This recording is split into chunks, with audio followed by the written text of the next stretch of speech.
Hi everyone, it's Debbie from Dare to Date, and this is my third Facebook Live, so I'll see how I go. Now, I am a dating coach, and today, I don't know if anyone out there has been watching Married at First Sight. I have a bit of a love-hate relationship with that show. When I watch the people on the show, they're all saying that they are really frustrated finding love, and as a result of that, they want to, it's actually, sorry, I'm looking at the names coming up. Anyway, the people on Married at First Sight are wanting to find love, and they're saying that they're leaving it to the experts as opposed to trying to find it themselves. And trusting science, sorry, I'm getting lost with the words, trusting science to do that. Now, they're not trusting science at all. They're just playing with people and ratings, right? It's not based on science at all. And that's probably the part of the show that I hate, because in that space, people really want to find love, yet they're playing with their lives. Now, what I like to do is I like to listen to some of the research in this space of actually what works. And they did a bit of a study of 350 singles, okay? And what they did is they got them to complete some questionnaires about their traits and preferences. And then they fed that information into a computer for some algorithms, right? And they thought that they could predict with some accuracy why some people would choose some people over others. And, you know, they thought they wouldn't get it 100% right, but they would probably get it maybe 50% right. You know what the answer was? They actually got it right 0% of the time. which is really surprising. What they could predict is who would be likable and who they wouldn't, but other than that, they couldn't predict who would choose who, which is really interesting.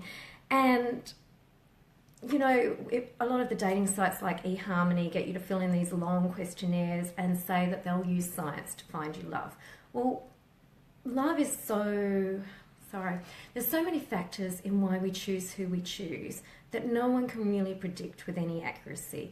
When it comes to chemistry, it's made up of, say, your love programming that comes from a child.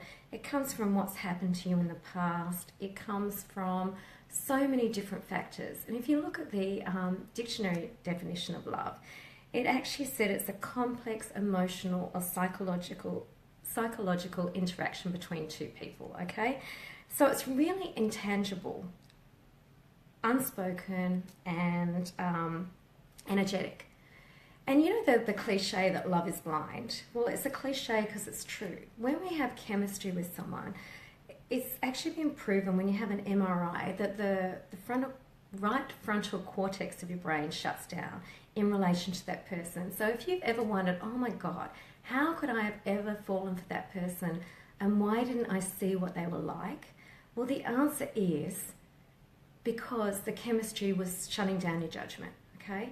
So when I coach people, the thing that I would like to say is be really clear about what's important for you to have in a relationship, what your must-haves and what your deal breakers are, before chemistry gets in the way and ends up blinding you, because it literally does. And I think people like shows like Married at First Sight because we'd like it to magically happen for us. We'd like the responsibility taken out of the way when it comes to finding the person that we want.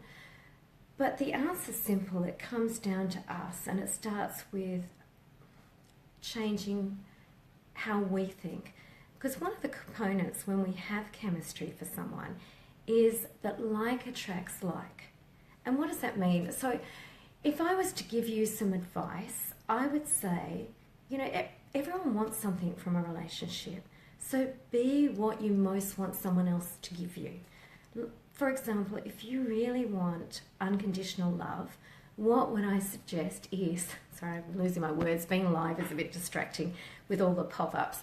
What I would suggest is, if you want unconditional love, give yourself unconditional love first, because if like attracts like, if you don't believe you're worthy, you're likely to attract to someone that thinks the same way. So if you don't feel good enough about yourself, you're likely to attract someone who also doesn't think very well of you.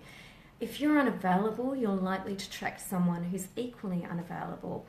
If you don't value yourself, you could attract people who don't value you. Like, for example, someone who lies to you, someone who cheats, or someone who expects too much of you because you're not valuing yourself in that space.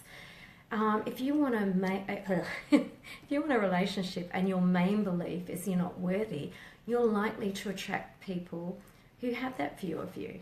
If you think relationships are difficult, you're likely to attract difficult relationships because that's your belief. I mean, I spoke a few weeks ago about how what we believe, we create self-fulfilling prophecies. And going back to Married at First Sight, I was watching the first episode where, you know, the girls were saying, I just couldn't bear being abandoned again. Well, when you're so focused on something, you end up creating the very thing that you're focused on. So to shift that, you need to shift your focus from thinking that everyone's going to abandon you to quite the opposite. I mean, it all starts with you. I'm sorry, the boxes at the bottom. I'd actually much prefer to pre-record a video. It's easy. Yeah, so it starts with you, and what you give out, you tend to get back. And I'll probably end there and just say, look, in the lead up to Valentine's Day, we've got about 4 events coming up. And as much as we can't predict the success of anyone that comes to our events, a bit like the experts, we have had a lot of success recently with some really amazing people coming and meeting someone. I think the last few events we've had some relationships come from them. So if you're a bit frustrated with online dating and a bit frustrated with not being able to meet someone, why not come along to our singles party or one of the speed dating events in the next couple of weeks? Have a great Sunday. Bye.